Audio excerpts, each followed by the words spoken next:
আজকের সাবজেক্ট তারেক রহমান এবং বিএনপি। যদিও বিএনপি তারেক রহমান ওনাদের সম্পর্কে আলাপ করতে গেলে বিএনপি জেপে পড়ে আইসে, কিন্তু উপায় নাই। গোলাম হোসেন যেভাবে আপনারা বিএনপিকে চালিত করতেছেন ভুলভাল যুক্তি তর্ক দিয়া, না ধইরা উপায় নাই। আসেন প্রথমে শুরু করি বিএনপির প্রধান বুদ্ধিজীবী ফাহাম আব্দুল সালামের বচন দিয়া। উনি বলছেন তারেক রহমানের আয়ের উৎস জানতে চাওয়ার কোনো অধিকার নাই কারো। ওরে সর্বনাশ! আবারও বলছে তিনি যখন রাষ্ট্র ক্ষমতায় যাবেন তখন জানবেন। হ্যাঁ, আর আপনাকে নির্বাচনের আগে না জানাইলে আপনি ইচ্ছে হলে ভোট দিয়েন না। শোনেন আগে তার কথাগুলো শুনে নেন তার নিজের মুখে। আমি ব্যানে ব্যানে করছি না, শুনেন। there are two things number one হচ্ছে যে তার ব্যক্তিগত ইনকাম কত, এটা একটা কোশ্চেন। আর একটা কোশ্চেন দল কিভাবে চলে, তার ব্যক্তিগত তারেক রহমান সাহেব কিভাবে চলে এটা আপনার জানার কোনো রাইট নেই। উনি যখন প্রধানমন্ত্রী হবে তখন আপনি যেতে পারেন, উনি যদি সংসদ সদস্য হয় তখন জানতে পারেন। এখন আপনার জানার কোনো রাইট নেই। কিন্তু আমি যখন ভোটার হিসেবে তাকে বিবেচনা করব না, ডক্টর সালাম আমাকে একটু বোঝার জন্য, মানে আমি যখন ভোটার হিসেবে ওনাকে বিবেচনা করব যে উনি আর্থিক লেনদেনের ক্ষেত্রে স্বচ্ছ কিনা, উনি কিভাবে টাকা রোজগার করেন। পৃথিবীর সব দেশেই কিন্তু যিনি পলিটিক্যাল পার্টিকে লিড করেন তার টাকা পয়সাটা তিনি কোথা থেকে পান, কোথা থেকে খরচ করেন সেটা সামনে আসে। এইটাকে আমি তারেক সাহেবেরটা জানতে পারবো না। পছন্দ না আপনি ওনাকে ভোট দিবেন না। না না, আমি তো জানতে পারছি না পছন্দ না করব কেমনে। পছন্দ না করতে হইলেও তো আমার তথ্য দরকার। আপনি আপনার এটা তখনই পাবলিক ইনফরমেশন হবে যখন উনি ইলেকশনে দাঁড়াতে চান কিংবা উনি সরকারে গিয়েছেন। ওই সময় আপনি এত বড় পলিটিক্যাল পার্টি লিডার হিসেবে সেটা পাবলিক ইনফরমেশন না। না কেন? উনি তো এখন পর্যন্ত কোন ক্ষমতায় যান নাই। ক্ষমতার সাথে কি এটা রিলেটেড ডক্টর সালাম? আমার কি কোনো রাইট আছে আপনার বেতন কতটা জানার? আমি তো পাবলিক পার্টি না, তবুও আপনার রাইট আছে। আপনি এটা জিজ্ঞেস করতে পারেন। মানে আমি রাইটের কথা বলতে চাই, যখন আপনি পাবলিক পারসন, মানে বিএনপির সর্বোচ্চ নেতা যদি পাবলিক পারসন না হন, এই পৃথিবীতে কে পাবলিক পারসন? পাবলিক পারসন এখানে প্রিভিয়াসের একটা বিষয় আছে। সেটা হচ্ছে কি আমার ইনকাম। হ্যাঁ অবশ্যই প্রিভিয়াসের একটা বিষয় আছে যে আমার ইনকাম কত। আপনি আমাকে বললেন, আপনি জিজ্ঞেস করলেন, বলবো না। এটা একটা প্রাইভেট বিষয়, রাইট? পলিটিক্যাল পার্টির লিডার হইতে গেলে আপনি একটা পাবলিক অফিস হোল্ড করেন আর না করেন, পলিটিক্যাল পার্টির লিডার হইতে গেলে আপনার আয় ব্যয় সম্পর্কে সকল কিছুই পাবলিকলি প্রকাশ করতে হয়। এটাই নর্মস। আমি জানি না যে মানে এর বাইরে আপনি যদি এই নর্মসটা ফলো না করেন সেটা আপনাকে ভোট দিন না। যারা কখনো বিতর্ক করেছে তারা মনে করে কনফিডেন্টলি ভুল ভাল কয়ে গেলেই রাজনৈতিক বয়ান তৈরি করা যায়। হ্যাঁ, জি না, তা যায় না। হ্যাঁ, পায়খানাকে সোনা দিয়ে মুড়াই দিলে ওটা পায়খানাই থাকে। এর আগেও ফার্ম ভুল ভাল থিওরি কপসাইতো, আমি প্রাইভেটলি বলতাম। এখন আর প্রাইভেটলি বলার দায় নাই, তাই পাবলিকলি কই। ফার্মের এই তত্ত্ব কেন সোনায় মোড়ানো পায়খানা। নেতা রাষ্ট্রীয় পদে ছিলেন না, তাই আয় জানানো জরুরি না। এই যুক্তি শুধু বিভ্রান্তিকর না, এটা গণতন্ত্রের মূলে কুঠারাঘাত করা। ফাহাম বলছে যে নির্বাচিত হওয়ার পরে জনগণ জানতে চাইতে পারে, তার আয়ের উৎস জানাতে বাধ্য না। আপনি চাইলে ভোট দেন না। এই কথাগুলা শুনতে নিরীহ লাগলেও বাস্তবে এগুলোর মধ্যে গণতন্ত্র, স্বচ্ছতা, জবাবদিহিতার বিরুদ্ধে একটা ভয়ঙ্কর চক্রান্ত লুকায় আছে। আসেন আমরা যুক্তিগুলা ধাপে ধাপে স্তরে স্তরে বিশ্লেষণ করি, এটা বোঝা দরকার। আসেন আল্লাহর নামে শুরু করি। এই যে নির্বাচিত হওয়ার পরে জানতে চাইতে পারেন, এই বক্তব্যের ফাঁকটা কোথায়? এটা প্রিএমটিভ জবাবদিহিতা এড়ায় যাওয়ার একটা ধূর্ত কৌশল। রাষ্ট্রবিজ্ঞানের ভাষায় এটাকে প্রি লেজিটিমেসি ওপাসিটি বা বৈধতা পাওয়ার আগে স্বচ্ছতার তত্ত্ব বলে। এইখানে এক ব্যক্তি জনগণের ভোট চাইতেছেন, অথচ নিজেকে জনগণের জবাবদিহিতার বাইরে রাখতে চাইতেছেন যতক্ষণ না তিনি ক্ষমতায় আসেন। কিন্তু আধুনিক গণতন্ত্রে প্রার্থী ভোট চাওয়ার মুহূর্ত থেকেই জবাবদিহিতা শুরু হয়। বিএনপি তো ভোট চাইছে, তারেক রহমানও ভোট চাইছে। আপনি ভোট চাইতেছেন মানেই আপনি জনগণের প্রতিনিধি হইতে চাইতেছেন। আপনার ওই মুহূর্ত থেকে আপনার জবাবদিহিতার দায়ও তৈরি হইতেছে। জনগণের প্রতিনিধি মানে আপনি জনগণের সামনে খোলা বইয়ের মতো হইতে হবে। বাংলাদেশেও সব দেশেই নির্বাচনের আগে প্রার্থীদের সম্পদ, আয়, দেনা পাওনা জানানো বাধ্যতামূলক।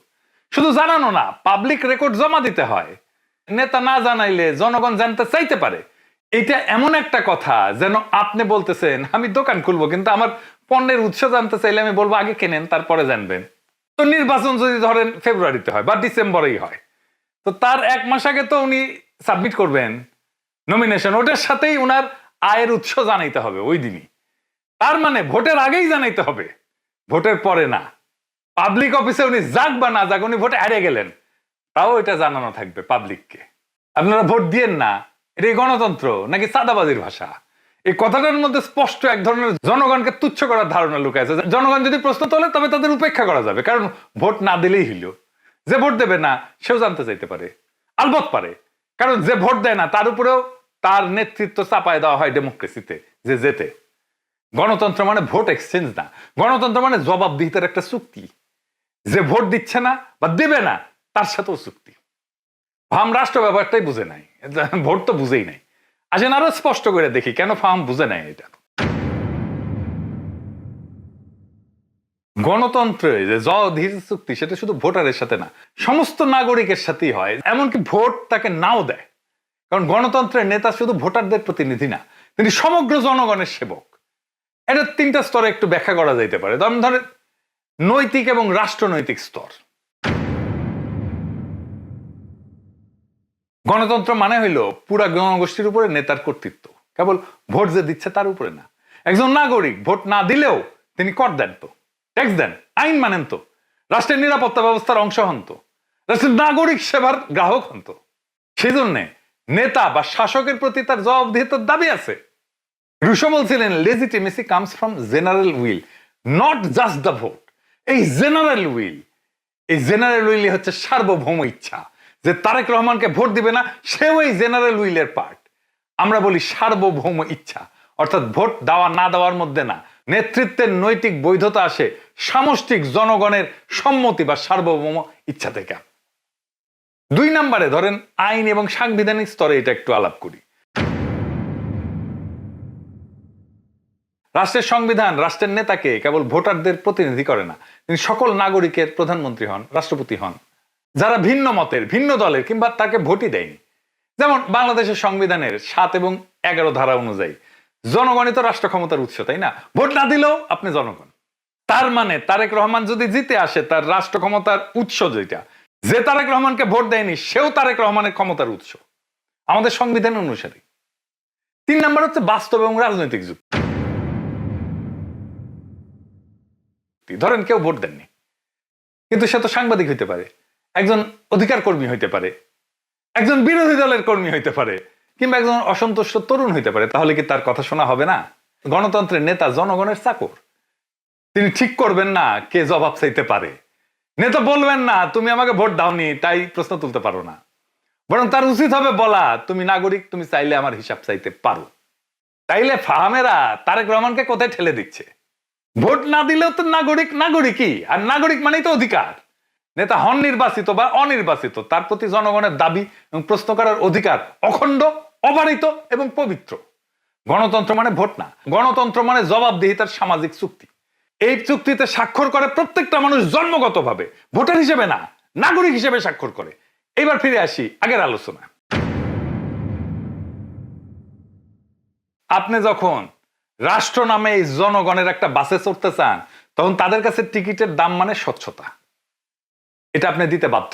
ভোট দিয়েন না এই বাক্যটা আসলে বলে দেয় এই নেতা বা দল গণতন্ত্রের ভোট চায়, কিন্তু গণতন্ত্রের নিয়ম মানতে চায় না। ম্যাক্স ওয়েবার বলছিলেন, রাজনৈতিক নেতৃত্ব মানে দায়িত্বশীলতা এবং স্বচ্ছতা। রুশোর সামাজিক চুক্তি তত্ত্বে রাজনৈতিক নেতৃত্ব জনগণের অনুমোদনের ফল, আর এই অনুমোদন আসতে পারে কেবল বিশ্বাসযোগ্যতার মাধ্যমে। হান্না আর্ডেন বলছিলেন যে পাওয়ার ইজ নেভার প্রাইভেট, মানে ক্ষমতা কখনো ব্যক্তিগত না, এখানে সবসময় পাবলিক। যার নেতৃত্বের আকাঙ্ক্ষা আছে তার ব্যক্তিগত জীবনও রাজনৈতিক রাডারে আসবে। সুতরাং আপনি যদি জনগণের উপরে ক্ষমতা প্রয়োগ করতে চান, আপনি তো তাদের জানাতে বাধ্য আপনি কে, কি করেন, কিভাবে এত অর্থবিত্ত আসলো। তারেক রহমানকে বলতে হবে উনার লন্ডনের জীবন কিভাবে চলে, কোথায় থেকে উনার আয় উপার্জন হয়, খরচা কোথায় থেকে আসে। এমনকি বাংলাদেশের রিপ্রেজেন্টেশন অফ পিপলস অর্ডার 1972 আইন অনুযায়ী নির্বাচন করতে চাইলে প্রার্থীর সম্পদ বিবরণী তো বাধ্যতামূলক। নির্বাচন কমিশন এই তথ্য তো পাবলিক করে দেয়। তারেক রহমান যদি ভোটে এসে হাইরাও যায়, তাও তো এটা পাবলিক হয়ে যাবে তখন। এটা তো নির্বাচনের আগেই হয়। তার মানে তারেক রহমান ভোটে জিতে নেতা হওয়ার আগেই পাবলিক অফিসে আসুক বা না আসুক, তার হিসাব পাবলিক করতে হয়। মানে তারেক রহমান ভোটের পরে জিতে এসে বলবেন না, আপনার নিজের এখনকার আইনে ভোটের আগেই ওনাকে বলতে হবে, উনি না জিতলেও ওনাকে বলতে হবে। জানা যাবে না কেন? মানে পাম কি তাহলে জানেই না বাংলাদেশের রাষ্ট্র, রাজনীতি, আইন, কানুন এগুলো কোথায়, এটাইও জানে না।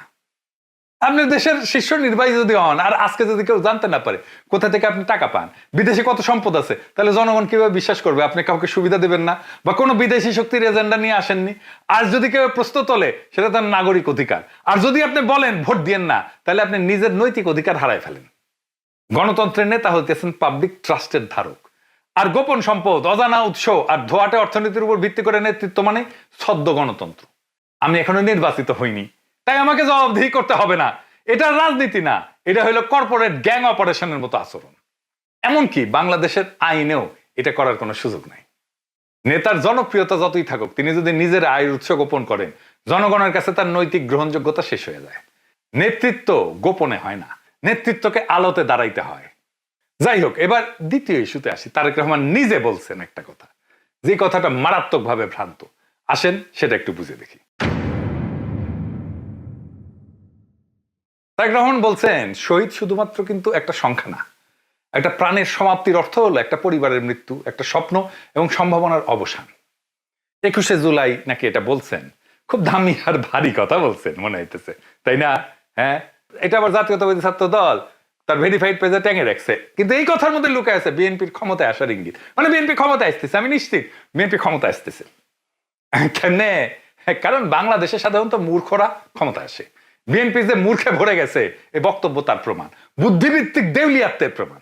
এটা একটা মারাত্মক ভুল বয়ান। এডিটর সাহেব এটা পাশে একটু লেখা রাখেন, এটা থাকুক আর কি, সবাই দেখুক আমি কইতে থাকি। এইটা ইসলামী দর্শনে বলেন, এমনকি সেকুলার লিবারাল দর্শনে বলেন, এটা ভুল। আসেন এক এক করে দেখি ইসলামে কেন ভুল। পবিত্র কোরআনের দৃষ্টিতে শহীদের মৃত্যু কিন্তু সমাপ্তি না। কোরআন বলে, আর যারা আল্লাহর পথে নিহত হয়েছে তাদের তুমি মৃত মনে করো না, তারা তাদের প্রতিপালকের নিকট জীবিত এবং তার প্রতিদান পাচ্ছে। সূরা আল ইমরান। তারেক রহমানের উক্তিতে শহীদের মৃত্যুকে একটা প্রাণের সমাপ্তি বলা হয়েছে। এইটা ইসলামের ধারণার সাথে সাংঘর্ষিক। পরিবারের মৃত্যু বা স্বপ্নের অবসান বলা ইসলামের ব্যাখ্যায় মারাত্মকভাবে ভ্রান্ত। ইসলামী শহীদ দর্শনে শহীদের মৃত্যু কোনো ধ্বংস না, বরং তার একটা উচ্চতর জীবনের শুরু, যার মাধ্যমে সেই ব্যক্তির পরিবারও সম্মানিত হয় এবং জাতি আশা এবং আধ্যাত্মিক শক্তি লাভ করে। কিন্তু উনি বলছেন পরিবারের মৃত্যু, স্বপ্ন এবং সম্ভাবনার অবসান। এইটা বলে শহীদ হওয়াকে অপূরণীয় ক্ষতি এবং নিরাশার উৎস হিসেবে দেখানো হয়েছে। ইসলামের শহীদের মৃত্যু অতি কাম্য একটা বিষয়। শহীদ হওয়া মানে আল্লাহর জন্য সর্বোচ্চ ত্যাগ, ক্ষয় না, এটা অর্জন। ইসলামে শহীদ হওয়াকে জান্নাতের সোজাসুজি পথ হিসেবে বিবেচনা করে। শহীদ তো নিজেকে না, শহীদের নিজের জীবন উৎসর্গ করে, কিন্তু জাতিকে বাঁচাতে সে আত্ম উৎসর্গ করে। ফলে তার পরিবার, স্বপ্ন এবং সম্ভাবনা একটা বৃহত্তর অর্থে পূর্ণতা পায়, নিঃশেষ হয় না। কিন্তু ওনার উক্তিতে এই আত্ম উৎসর্গকে ব্যক্তিগত ট্র্যাজেডি বানা ফেলা হয়েছে, পরিবারের একটা ট্র্যাজেডি বানায় ফেলা। এটা ট্র্যাজেডি না, এটা হিরোইজম। শহীদ তার আত্মদানের মাধ্যমে মহাজীবনের সাথে যুক্ত হয়ে যায়, তার স্পিরিচুয়াল জার্নি পূর্ণতা পায়। তারেক রহমানের এই উক্তিটা ইসলামের শহীদ সংস্কৃতি, আত্মত্যাগবাদের ভাবধারা এবং মৃত্যু পরবর্তী চেতনার সাথে স্পষ্টভাবে সাংঘর্ষিক। উনি শহীদের মৃত্যুকে জাগতিক দৃষ্টিভঙ্গিতে ক্ষতি এবং শূন্যতার প্রতীক হিসেবে তুলে ধরছেন, যেখানে কোরআন তার চিরজীবন বিজয় এবং রুহানি সাফল্য হিসেবে বিবেচনা করে। এবার আসেন দেখি ওনার বক্তব্য কি সেকুলার লিবারাল হিউম্যানিস্ট ধারণাতেও পুরোপুরি সঠিক। ব্যক্তিকে পরিবারে সীমিত করে ফেলা এটা হিউম্যানিজমের সঙ্গেও সাংঘর্ষিক। সেকুলার হিউম্যানিজমে একজন ব্যক্তি কেবল তার পরিবারের সদস্য না, তিনি একটা বৃহত্তর সমাজের নৈতিক, রাজনৈতিক এবং সাংস্কৃতিক অংশ। শহীদের মৃত্যু যদি হয় রাজনৈতিক সংগ্রামে আত্মদান, তাহলে সেটা কেবল পরিবারের মৃত্যু না, বরং তার সমাজকে আগায় নিয়ে যাওয়ার সংগ্রামের অংশ। কিন্তু উনি বললেন শহীদের মৃত্যুতে কেবল ব্যক্তি এবং পরিবার ক্ষতির সম্মুখীন হয়, সমাজ এবং রাষ্ট্রে তার অবদান বা অর্জনের মূল্যায়ন এটা নাই ওনার বক্তব্যে। উনি আবারও বলছেন স্বপ্ন এবং সম্ভাবনার অবসান, এটা তো বিপ্লবী চেতনার অবমাননা। সেকুলার বিপ্লবী দর্শনে শহীদের মৃত্যুতে সম্ভাবনার অবসান না, সম্ভাবনার রক্তস্নাত জন্ম হয়। ওনার উক্তিতে শহীদকে একটা রাজনৈতিক ঘটনার নায়ক হিসেবে উপস্থাপন করার প্রচেষ্টা নাই, কিন্তু শহীদ তো রাজনৈতিক নায়ক, সে পরিবর্তনের প্রতীক, সে নতুন সম্ভাবনার জন্ম। কিন্তু তারেক রহমানের উক্তিতে শহীদ একটা দুর্ভাগ্যজনক পারিবারিক ক্ষতি এবং স্বপ্ন ভঙ্গের প্রতীক মাত্র। কারণ শহীদ হওয়া মানে অকারণে একটা পরিবার ধ্বংস হয়ে গেল। এই বক্তব্য কোনো রাজনৈতিক শক্তি তৈরি করে না, বরং দুর্বলতার ভাষা তৈরি করে। এইবারে শেষ দেই ফাহাম আব্দুস সালামের শ্বশুরের বাক্য দিয়া। উনি পন্দের আলোতে সাক্ষাৎকার দিচ্ছেন। উনি বলছেন রাজনীতিতে দক্ষিণপন্থীদের উত্থান দেখিতেছেন, তিনি উদ্বিগ্ন। মারাত্মক কথা বলছেন।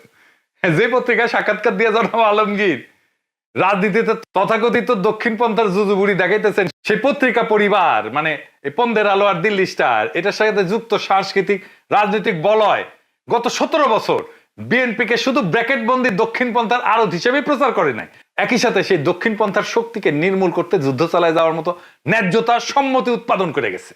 উনি যখন বিএনপির মহাসচিব হইলেন তখন বিডি নিউজ একটা স্টোরি করলো, ডানমুখী বিএনপিতে আবার বাম ঘরানার মহাসচিব। সেই বিএনপি এখন ডানপন্থার উত্থান থেকে উদ্বিগ্ন। তার মানে দেখেছেন তো কি ট্রান্সফরমেশন হয়েছে। আমি যাই কই, 2013 সালে বিবিসিতে একটা স্টোরি প্রকাশিত হয়েছিল, 35 বছরের রাজনীতিতে কি পরিবর্তন এনেছে বিএনপি, এই শিরোনামে। সেখানে অধ্যাপক সিরাজুল ইসলাম বলছিলেন যে তিনি মনে করেন বিএনপির এই জোট ধর্মভিত্তিক বা ডানপন্থী দলগুলোকে জায়গা করে নেওয়ার শক্তি যোগাইতেছে। এর থেকে বিএনপি বাইরে আসতে পারবে কিনা সে ব্যাপারে তার সন্দেহ আছে। খোদা তাআলা মেহেরবান, উনি সিরাজুল ইসলাম চৌধুরীর সন্দেহ দূর করে দিচ্ছেন, আলহামদুলিল্লাহ। যাই হোক, এখন দেখার বিষয় সে পন্দের আলো আর দিল্লি স্টারের ঘোড়ায় চেপা মির্জা ফখরুল ইসলাম আলমগীরেরা কত দূর যাইতে পারবেন। ওনারা যাবেন, তবে মরণের পথে যাবেন। কারণ ওনারা অচিরেই বিগত 17 বছরের চলা ছায়াযুদ্ধকে আবার এই জমিনে ফিরাই নিয়ে আসবেন। রক্ত পিপাসু প্রগতিশীল বয়ান এবং হিন্দুত্ববাদী ব্রাহ্মণ্যবাদী বামপন্থার কোলে চেপে ভারতীয় আধিপত্যবাদের বিরুদ্ধে লড়াকু শক্তিকে নির্মূলের বদ্ধভূমিতে পরিণত করবেন বাংলাদেশকে। জি, সে আলামত স্পষ্ট। হাসিনার ফ্যাসিবাদে রাজনীতির যে সমস্ত ভাষা, বয়ান, কালচারাল যে সমস্ত উপাদানকে জনগণ ছুঁড়ে ফেলে দিছে 24-এর বিপ্লবে, আর সেইগুলো ব্যবহার কইরা 5ই আগস্টে পরাজিত শক্তিগুলো তাদের পুরনো সেই অস্ত্রের ভাষায় শান দিচ্ছে, বয়ান তৈরি হইতেছে। 1 বছরের মধ্যে এই অবস্থা দেখেন। বিএনপি তাহলে মনে রাখা উচিত, বাংলাদেশের নতুন আওয়ামী লীগ হইতে চাওয়া বিএনপিকে রুখে দেওয়ার মতো শক্তিও বাংলাদেশে উত্থিত হবে। বিএনপির কোনো ভবিষ্যৎ নাই এই রাস্তায় গেলে। বিএনপি জয় বাংলা হয়ে যাবে যেভাবে আওয়ামী লীগ হয়ে গেছে। বিএনপি আজ এক ঐতিহাসিক সন্ধিক্ষণে দাঁড়ায়। সামনে একদিকে ক্ষমতার সম্ভাবনা, অন্যদিকে নৈতিক এবং আদর্শিক দেউলিয়াত্বের বিপদ। যারা মনে করে অন্ধকার ঘরে ঢুকে দেওয়ালে হাত রেখা পথ পাওয়া যায়, তারা ভুলে যায় রাজনীতি শুধু কৌশলের খেলা না, এটা বিশ্বাস এবং মূল্যবোধের যুদ্ধ। আপনি যদি জনগণের ভোট চান, তবে তাদের আস্থা অর্জন করতে হবে স্বচ্ছতা দিয়া, জবাবদিহিতার চুক্তি দিয়া, শহীদের আত্মদানকে শুধু পরিবারের কান্না না, রাজনৈতিক শক্তির উৎস হিসেবে মেনে নেয়া। বিএনপি যদি সত্যি পরিবর্তনের বাহক হতে চায়, তবে তাদের চাই নিজ দলের ভিতরের অন্তঃসার শূন্যতা এবং কদর্যতার বিরুদ্ধে এক বিদ্রোহ। যারা শহীদের আত্মদানকে শোক আর সম্ভাবনার অবসান বলে, যারা নেতৃত্বকে গোপনায় আর অধরা নৈতিকতার উপরে দাঁড় করায়, তাদের বিরুদ্ধে প্রথম বিদ্রোহ বিএনপির ভেতর থেকে আসতে হবে যদি বিএনপিকে বাঁচাইতে হয়। বাংলাদেশ এখনো সেই শক্তির জন্য অপেক্ষা করতেছে, যে শক্তি শহীদের রক্ত থেকে সম্ভাবনার বীজ বনে, যে শক্তি গোপনে ছায়া ফোরে আলোয় দাঁড়ায়। নতুন আওয়ামী লীগ হইতে চাওয়াটা যত সহজ, আসলে নতুন বাংলাদেশ গড়াটা ততটাই কঠিন। সেই কঠিনের পথে বিএনপি হাঁটতে চায় না। আর সেই বাংলাদেশ গড়ার জন্য দল না, নতুন মূল্যবোধের নেতৃত্ব প্রয়োজন। শুরু হোক সেই নেতৃত্বের উন্মেষ বিএনপির ভেতর থেকেই হোক, কোনো অসুবিধা নাই। নইলে ইতিহাস আবারও বিএনপিকে শুধু একটা ব্যর্থ সম্ভাবনা হিসেবে রায় দিয়ে যাবে। বাংলাদেশে আর একটা আওয়ামী লীগ না, আর একটা বিকল্প দরকার, সত্যিকারের বিকল্প, যেটা ক্ষমতার মোহনা আলোকিত নেতৃত্বের পথে হাঁটে, জনগণকে সাথে নিয়ে জনগণের সকল সম্ভাবনাকে উন্মুক্ত করে